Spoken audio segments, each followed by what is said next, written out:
Hello friends, இன்னைக்கு நம்ம பார்க்க போகிற விஷயம் நம்ம எல்லாரோட வாழ்க்கையிலையுமே ஏதோ ஒரு கட்டத்தில் கண்டிப்பாக வந்திருக்கும். ஸ்கூல் லீவ் விட்டால் நம்ம தாத்தா பாட்டி வீட்டுக்கு போகிறதா இருக்கட்டும், அந்த ஸ்கூல் காலங்கள்லாம் முடிஞ்சதுக்கு பிறகு வேலைக்கு போகும்போது நம்ம வேலையை தேடி சின்ன சிட்டிலேருந்து பெரிய சிட்டிக்கு போகிறதா இருக்கட்டும், அப்புறம் அந்த சிட்டியில் வேலை கிடைச்சதுக்கப்புறம் டெய்லியும் அந்த வேலைக்காக அந்த சிட்டிக்கு போயிட்டு வரதா இருக்கட்டும், இது எல்லாத்தையுமே நம்ம கூடவே ட்ராவல் பண்ணுறது யார் அப்படின்னு சொன்னால் நம்ம இந்தியன் ரயில்வேஸ். உங்கள் எல்லாருக்குமே இதை பற்றி ஞாபகம் இருக்கும்னு நினைக்கிறேன்.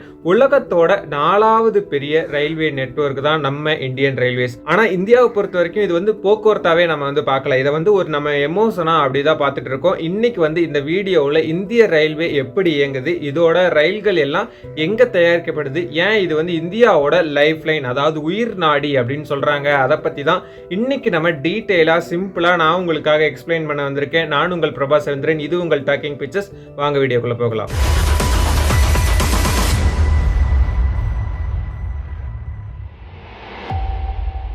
ஆக்சுவலாக ஃபஸ்ட்டு நம்ம இப்போ பேசிகிட்டு இருக்கக்கூடிய இந்த வீடியோ நீங்கள் பார்த்துட்டு இருக்கக்கூடிய இந்த நேரத்தில் கிட்டத்தட்ட ஒரு 30 ரயில்கள் கிளம்ப ஆரம்பிச்சிருக்கும். 30 ரயில்கள் ஸ்டேஷனை அடைய ஆரம்பிச்சிருக்கும் அப்படின்னு சொல்கிறாங்க. முதல்ல நம்ம ஹிஸ்ட்ரியிலேருந்து ஆரம்பிப்போம். 1853 தான் இந்தியாவில் முதல் முறையாக ரயில் ஓடிச்சு. மும்பையிலேருந்து தானே வரைக்கும் வெறும் 34 கிலோமீட்டர் தூரம். அன்னைக்கு ஆரம்பித்த இந்த சின்ன சத்தம் தான் இன்னைக்கு ஒரு நாளைக்கு 2.5 கோடி மக்களை ஏற்றிட்டு போகிற அளவுக்கு வளர்ந்து நிற்கிது அப்படின்னு தான் சொல்லி ஆகணும். அதாவது ஆஸ்திரேலியாவோட மொத்த நாட்டு மக்கள் தொகையுமே ஒரு நாள் நம்ம இந்திய ரயில்களில் ட்ராவல் பண்ணுறாங்க அப்படின்னு சொல்லி நீங்கள் அதை ஒரு கற்பனையை யோசிச்சு பாருங்கள். ஒரு மக்களை ஒரு இடத்துல இருந்து இன்னொரு இடத்துக்கு கொண்டு போய் அப்படியே சேர்க்கறது இருக்கு இல்லையா, அந்த ஒரு நாட்டு மக்களே மாற்றக்கூடிய அந்த ஷிஃப்ட்லாம் இருக்கு இல்லையா, அதெல்லாம் இந்த இந்தியன் ரயில்வே பர்ஃபெக்டாக பண்ணிட்டு இருக்காங்க அப்படின்னு தான் சொல்லி ஆகணும்.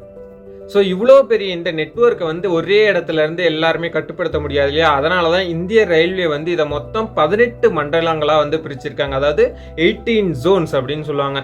நம்ம ஊர் பக்கம் இருக்கிறது சவுத்தர்ன் ரயில்வே, இது தவிர சென்ட்ரல், ஈஸ்டர்ன், வெஸ்டர்ன் அப்படின்னு சொல்லிட்டு நிறைய இருக்கு. இது எல்லாமே தனித்தனி ஹெட் குவார்ட்டர்ஸ் மாதிரி இருக்கும் அப்படின்னு சொல்லலாம். இதில் லேட்டஸ்டாக விசாகப்பட்டினத்தை தலைமையிடமாக கொண்ட சவுத்தர்ன் கோஸ்ட் ரயில்வே தான் இதில் இருக்கக்கூடிய 18வது மண்டலம், அதாவது 18வது ஜோன் அப்படின்னு சொல்லிட்டு அதை பிரிச்சிருக்காங்க.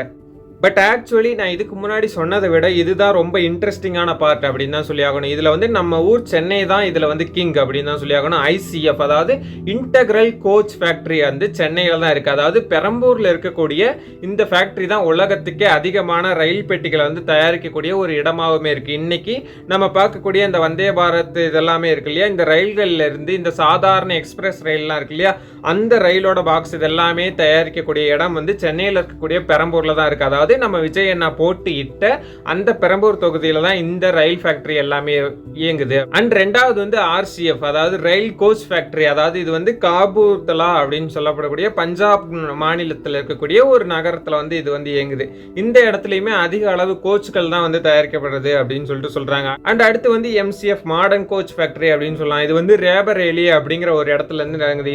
இது லேட்டஸ்ட் டெக்னாலஜியான இந்த கோச் எல்லாம் தயாரிக்கக்கூடிய இடம் அப்படின்னு சொல்லிட்டு சொல்றாங்க. சரி, ஓகே, பெட்டி மட்டும் இருந்தா போதாது இல்லையா, அதை இழுக்கக்கூடிய பவர்ஃபுல் இன்ஜின் நமக்கு எல்லாருக்குமே தேவை. அதுல CLW, அதாவது செட்டிராஜன் லோகோமோட்டிவ் ஒர்க்ஸ் அப்படிங்கிற ஒரு இடத்துல இது மேற்கு வங்க மாநிலத்தில் இருக்கு அப்படின்னு சொல்லிட்டு சொல்றாங்க. இங்க தான் எலக்ட்ரிக் இன்ஜின்கள் தயாரிக்கப்படுது அப்படின்னு சொல்லிட்டு ஒரு முக்கியமான இன்ஃபர்மேஷனுமே சொல்றாங்க. அண்ட் ரெண்டாவது என்ன அப்படின்னு பாத்தீங்கன்னா DLW, அதாவது டீசல் லோகோமோட்டிவ் ஒர்க்ஸ், இது வாரணாசியில இருக்கு அப்படின்னு சொல்லிட்டு சொல்றாங்க. இங்க டீசல் அப்புறம் எலக்ட்ரிக் இன்ஜின்கள் ரெண்டுமே தயார் பண்ணி இதை வெளியே இருக்கக்கூடிய நம்ம இந்தியன் ரயில்வேஸ்க்கு கொடுக்குறாங்க அப்படின்னு சொல்லிட்டு சொல்றாங்க. மூணாவது பட்டியாலா அப்புறம் மாதேபுரா அப்படிங்கிற இடத்துல தயாரிக்கிறாங்க. இங்க எல்லாமே மிக அதிகமான குதிரை திறன், அதாவது ஹார்ஸ் பவர் கொண்ட பல இன்ஜின்கள் தயாரிக்காங்க. அதாவது கிட்டத்தட்ட தோராயமா வச்சுக்கிட்டோம் அப்படின்னா 12,000 ஹார்ஸ் பவர் அப்படின்னு சொல்லாமே. இன்னும் உடனே 12,000 ஹார்ஸ் பவர் சொல்றேன் அப்படின்னு சொல்லிட்டு பார்க்காதீங்க. 12,000 ஹார்ஸ் பவர் இருந்தாதான் பின்னாடி இருக்கக்கூடிய அவ்வளவு பெட்டிகளையுமே நம்மளால இழுக்க முடியும். அதுக்கு தேவையான ஹார்ஸ் பவர் கொண்ட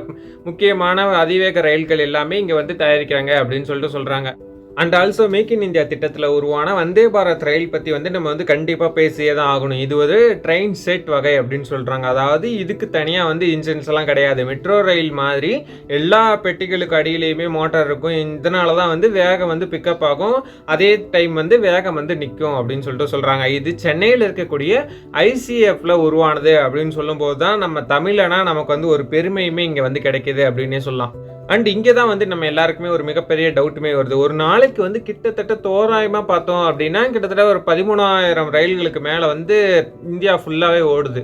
இது வந்து எப்படி ஒன்றுக்கு ஒன்று வந்து மோதாமல் போகுது அப்படிங்கிறத மிகப்பெரிய ஒரு $1 மில்லியன் கொஸ்டினாகவுமே இருக்குது. இதுக்கு பின்னாடி வந்து ஒரு மிகப்பெரிய சிக்னலிங் அண்டு டெலிகம்யூனிகேஷன் டீம் இருக்குது அப்படின்னு சொல்லியிருக்காங்க. அண்ட் புதுசாக வந்து கவச் அப்படின்ற ஒரு சிஸ்டத்தையுமே கொண்டு வந்திருக்காங்க. இது வந்து இருந்தாக்கா தெரியாமல் 2 ரயில்கள் ஒரே ட்ராக்ல வந்து வந்துச்சு அப்படின்னா குறிப்பிட்ட தூரத்திலே தானாகவே பிரேக் அடிக்கும் அப்படின்னு சொல்லிட்டு நம்மளோட இந்தியன் ரயில்வே வந்து புதுசாக வந்து இந்த கவச் அப்படிங்கிற திட்டத்தை வந்து லான்ச் பண்ணியிருக்காங்க. பட் நம்ம வந்து பேசஞ்சர்ஸ் ரயில் பற்றி தான் நம்ம வந்து ஃபுல்லாகவே நம்மளோட கவனம் வந்து இருக்கும். ஆனால் இந்திய ரயில்வேக்கு அதிக வருமானம் எதுலேருந்து வருதுன்னா அது வந்து கூட்ஸ் ட்ரெயினில் தான். இதன் மூலமாக வந்து நிலக்கரி, சிமெண்ட்டு, அப்புறம் தானியங்கள், அப்புறம் நம்ம போடக்கூடிய உரங்கள், இது எல்லாமே வந்து இந்த ஹார்பர்லாம் வந்து இருக்கு இல்லையா, இது எல்லாமே ஒரு ஷிஃப்ட் பண்ணி அங்கேருந்து எடுத்துகிட்டு வருது. அப்புறம் இல்லைன்னா நம்ம வந்து வெளியிலேருந்து வாங்கக்கூடிய முக்கியமான இது எல்லாத்தையுமே வந்து நம்மள கூட்ஸ் ட்ரெயின் மூலமாக தான் இது எல்லாமே ஃபுல் அண்ட் ஃபுல் சப்ளை ஆகுது. இது ஃபுல்லாக வந்து இந்தியாவுக்கு மிகப்பெரிய முக்கியமான லாபத்தை ஈட்டி தரக்கூடிய ஒரே ட்ரெயின் வந்து கூட்ஸ் ட்ரெயின் தான் அப்படின்னு சொல்லிட்டு சொல்கிறாங்க. இதுக்காகவே வந்து தனியாக டெடிகேட்டட் ஃப்ரைட் காரிடார் அப்படின்ற பாதையை உருவாக்கிட்டு இருக்காங்க அப்படின்னு சொல்லிட்டு சொல்கிறாங்க. அண்ட் ஆல்சோ வந்து இந்திய ரயில்வே வந்து உலகத்திலேயே அதிகப்படியான ஊழியர்களை கொண்ட ஒரு நிறுவனங்கள் அப்படின்னு சொல்கிறது நம்ம எல்லாருக்குமே தெரியும். சுமாராக வந்து இதில் வந்து 13 லட்சம் பேர் வந்து இங்கே வந்து வேலை பார்க்குறாங்க அப்படின்னு சொல்லிட்டு சொல்கிறாங்க. ஒரு சின்ன ஸ்டேஷன் மாஸ்டர்லேருந்து ஒரு பெரிய இன்ஜினியர்ஸ் வரைக்குமே எல்லாருமே வந்து ஒன்றா உழைச்சாதான் நம்ம வந்து நிம்மதியாக தூங்கிட்டு அந்த ட்ரெயினில் வந்து ஒரு என்ஜாயபிள் ஜர்னியை வந்து நம்மளால் பார்க்க முடியுது. நான் வந்து வீடியோவோட ஆரம்பத்தில் வந்து ஒரு சீக்ரெட் வந்து உங்களுக்காக நான் வந்து சொல்கிறேன் அப்படின்னு சொன்னேன் இல்லையா, அதுதான் இது. நம்ம எல்லாருமே வந்து கண்டிப்பாக ஒரு நாள் வந்து இதை வந்து யோசிச்சிருப்போம். ரயில்வே ட்ராக்ல வந்து ஏன் வந்து கூர்மையான கற்கள் வந்து கொட்டப்பட்டு வைக்கப்படுது அப்படின்னு சொல்லிட்டு, அது வரும் அழகுக்காகவா அப்படின்னு சொல்லிட்டு நம்ம வந்து யோசிச்சிருக்கோம். அதுதான் இல்லை அப்படின்னு சொல்கிறாங்க.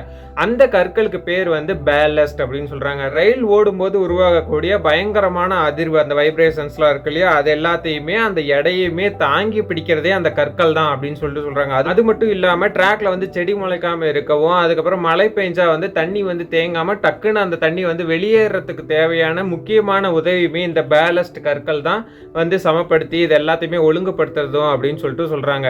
அண்ட் ஆல்சோ வந்து இது கூடவே இன்னொன்னையுமே சொல்றாங்க, அந்த கற்கள் வந்து ஒன்றுக்கு ஒன்று லாக் ஆகி கரெக்டாக வந்து மேனேஜ் பண்ணி இந்த வைப்ரேஷன்ஸ் இது எல்லாத்தையுமே கண்ட்ரோல் பண்ணி இருக்கிறதுனால தான் ட்ரெயின் வந்து வைப்ரேஷனே இல்லாமல் போகுது. இதனால தான் ட்ராக்ல வந்து உருண்டையான கற்களுக்கு பதிலாக வந்து கூர்மையான கற்களை வந்து பயன்படுத்துகிறோம் அப்படின்னு சொல்லிட்டு சொல்கிறாங்க. அண்ட் இப்படிப்பட்ட ஒரு லாஜிக்குமே இந்தியன் ரயில்வேஸ் வந்து ஃபாலோ பண்ணிட்டு இருக்காங்க. ரெண்டாவது ஒரு இன்ட்ரெஸ்டிங்கான விஷயம், அதாவது ரயில் ஹார்ன் சத்தத்தை வந்து நீங்கள் வந்து கண்டிப்பாக கவனிச்சிருப்பீங்களா அப்படின்னு எனக்கு தெரியல. அண்ட் கவனிச்சு பாருங்க, சும்மா ஏனோ தானோ அப்படின்னு சொல்லிட்டுலாம் இந்த ட்ரெயின் ஹார்ன்ஸ் வந்து அடிக்க மாட்டாங்க.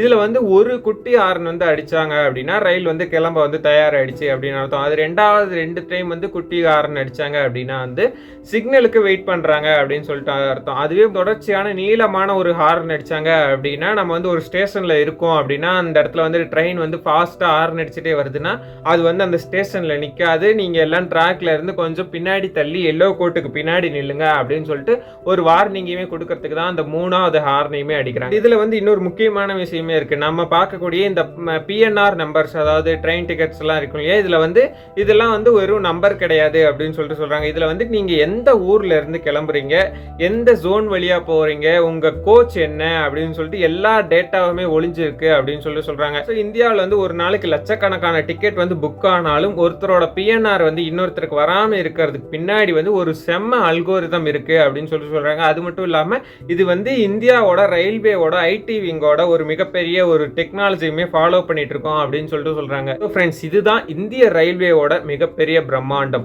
பிரிட்டிஷ் காலத்துல இருந்து ஆரம்பிச்சு இன்னைக்கு புல்லட் ட்ரெயின் வரைக்குமே நம்ம வந்து நிற்கிறோம் அப்படின்னா அதுக்கு பின்னாடி வந்து பல லட்சக்கணக்கான ஊழியர்களோட உழைப்பு இருக்கு அப்படின்னு சொல்றத நம்ம வந்து மறுத்தே சொல்ல முடியாது.